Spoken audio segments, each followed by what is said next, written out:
Hi, it's Nikki here from Happy Hormones for Life, and today I'm talking to the men. It's a bit of a change. I normally talk about the menopause and women and the hormone issues, and I get a few men at my talks, and when the men come up to me afterwards and they say they have light bulb moments, and they say, "Oh my goodness, if only I'd known this right from the beginning, I would have been able to support my loved one in a better way." So today I'm talking to the men. If you're a woman listening to this, then feel free to share this video to the man in your life, whether that's partner, husband, brother, friend, whoever it is that you'd like for them to understand a little bit more about what you're going through. Because going through menopause can be very turbulent for any woman, but it can also be a very scary time for the men as they see their loved ones sort of morphing into some kind of crazy, angry stranger type person. So understanding is absolutely key. We know that women who have supportive partners or supportive people or men in their lives, they're much more likely to have a smoother ride through perimenopause and beyond. So if the man in your life is struggling to understand your strange behavior lately, you may want to pass him this video and the blog that goes with it, so that they can just get an understanding of what's going on. So I'm going to talk to the men now. Now, men, we have, many of you have come up to me at the end of talks or have read a little bit around this subject, and there are some questions that I often get. So I'm going to cover the main questions and see if we can increase the awareness and understanding for you, so that you can then support the women in your life as much as you can. So the first question I often get is, what on earth has happened to my wife or girlfriend or woman in my life? It may feel like that she's been sort of kidnapped by aliens and replaced by someone you hardly know. What's happening is the perimenopause and the menopause. So from around the age of 35, a woman's hormones are starting to decline as her eggs run out. And this is the period known as perimenopause, and it can start as early as mid to late 30s and sometimes earlier. So I think the one thing that I would say is just to be aware of that, so that when you start to see symptoms, you can start to support or encourage your woman or wife or partner to get the support that she needs as soon as you start to see symptoms. Men often say, she used to love being with me. Now it feels like she wants to kill me all the time. Now, the first hormone to decline is progesterone, and that is the calm, balanced hormone that helps with sleep. So she might be having problems sleeping.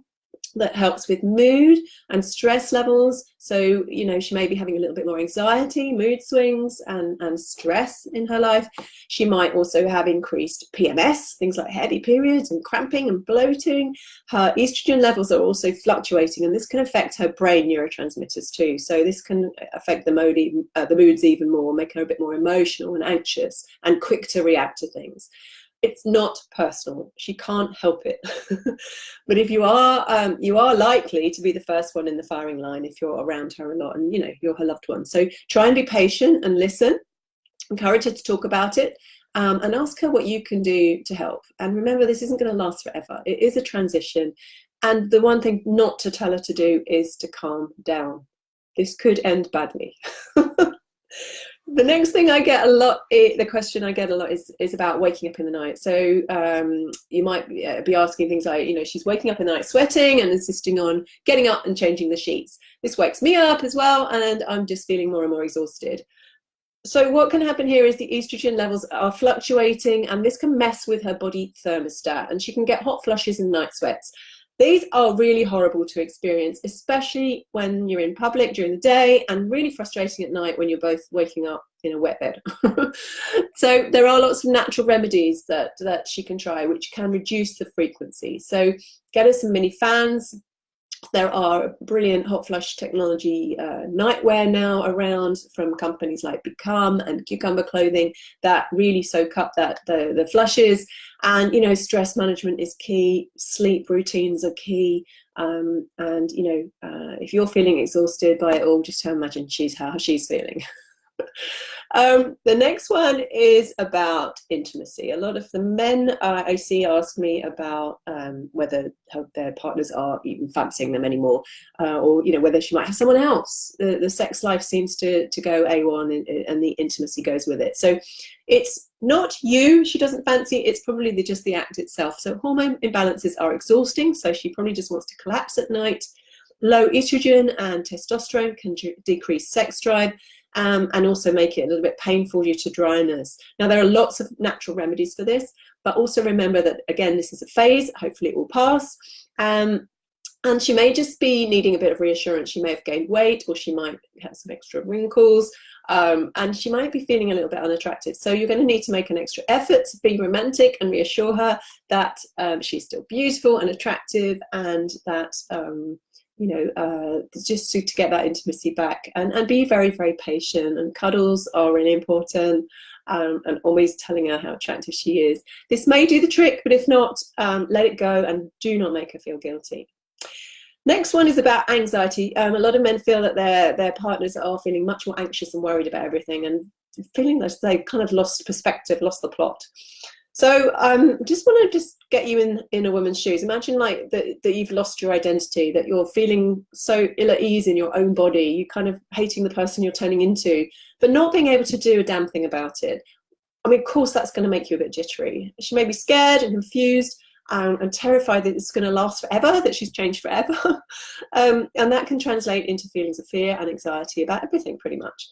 Including the possibility that you're going to run out of patience and not be around. And this is a really common feeling, and you can really support her with reassurance and encourage her to talk about what's bothering her, and also encourage her to do some stress management every day, because this is going to really, really help with those feelings of anxiety. Dark chocolate also helps. Get some over 70% dark chocolate. It's got really good levels of magnesium in. It's a mood booster. It's a stress reduction. Scientifically proven. What else is going to help? So all of this understanding is really going to go a long way. Now, all women go through this to various degrees, or 80% of women go through symptoms. So helping and encouraging her, and also having a look at what dietary and lifestyle tweaks can really be effective. So hormones respond very well to the right foods. It's so important to get those nutrients in and to keep blood sugar levels really nice and stable. So we want to be off the processed foods, avoiding refined carbohydrates, avoiding sugar, reducing alcohol and caffeine as much as possible as well, and adding in some of these hormone-friendly foods. Phytoestrogens, really important. These are plant-like estrogens that help the body to balance the estrogen levels during menopause. So these include things like organic soy foods, like soy milk, organic soy yogurt, tofu, edamame beans, things like that. So get them on your shopping list. Flax seeds, also chickpeas and lentils, all of those contain these plant-like estrogens, which are really, really helpful. Cruciferous vegetables, really important. Things like broccoli, kale, cauliflower, cabbage, watercress, rocket, all of those lovely things. Get them in your shopping basket. Again, they're helping those estrogen levels to balance out. Maca, a really nice superfood to add if you want to just put it in your smoothies. Make her a lovely berry smoothie with some maca in it. It's an ancient food from Peru that can help with hormone balancing, stamina, and sex drive, so it's worth a try. Good fats, really important. Get her off the skim milks and the low-fat rubbish. Get some avocado, good olive oil, coconut oil, nuts, seeds, organic meat, full-fat dairy and eggs, all help to help with those essential fats that help hormones function properly.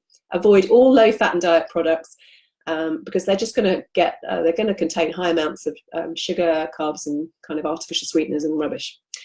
Encourage her to reduce her alcohol intake. Alcohol is a really bad thing for hormones. It stimulates hot flushes, messes with your sleep, your blood sugar, your weight, your cravings, your mood, your energy, pretty much everything. So the more we can reduce that, the better. That might be tricky if you don't help her with it. So offer to support her with that. Go for a few days a week without alcohol, and really get on board with that for her. It's going to be better for you as well and your health. The big thing is to help her to reduce her stress levels. I know that's really tricky, because we women have to deal with a lot, and it's difficult, but get her getting some daily routines into her into her life. So things like deep belly breathing, relaxation. Apps are useful, really useful. Things like Ziz or Headspace or Calm. I'm going to put links to these in the blog. Meditation, mindfulness. If you do something together, that would be really cool. Hobbies, gardening, cooking, socializing with friends. Get some massage in there. Some nice gentle exercise as well. Lots of walking. Really, really helpful. Supplements, really helpful as well. There are a myriad of supplements aimed at menopausal women. Many of the cheap ones are not going to work because they have low nutrients and they've got loads of fillers in them. But some really good quality brands out there can be worth a try. Multivitamin, very important. Again, I'll put a link in that into the blog. Things like magnesium, very good for stress levels and energy levels. Vitamin D and K, really important to take together. And then there are some specific menopausal supplements that I'll link to as well. I've done a blog on these where we're looking for, maca and sea buckthorn oil, omega-7, sorry. And Promensal, if you're not on HRT, is a red clover extract that really helps with menopausal symptoms. Again, check with your doctor if you're on any medications already. That's really important. So I'm going to leave you with, it's just really, really important to get this understanding, to really be able to support the woman in your life.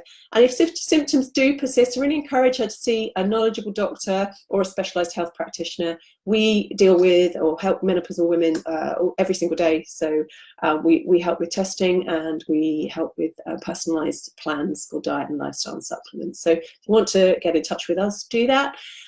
Every woman is different, has different reactions, symptoms and needs during this time. So seeing someone who knows and understands what she's going through is often a really big relief for them. Just even to feel like they're being heard is important. So listening is a massive skill as well. Hope that's been helpful. And again, do get in touch if you have any questions. Take care.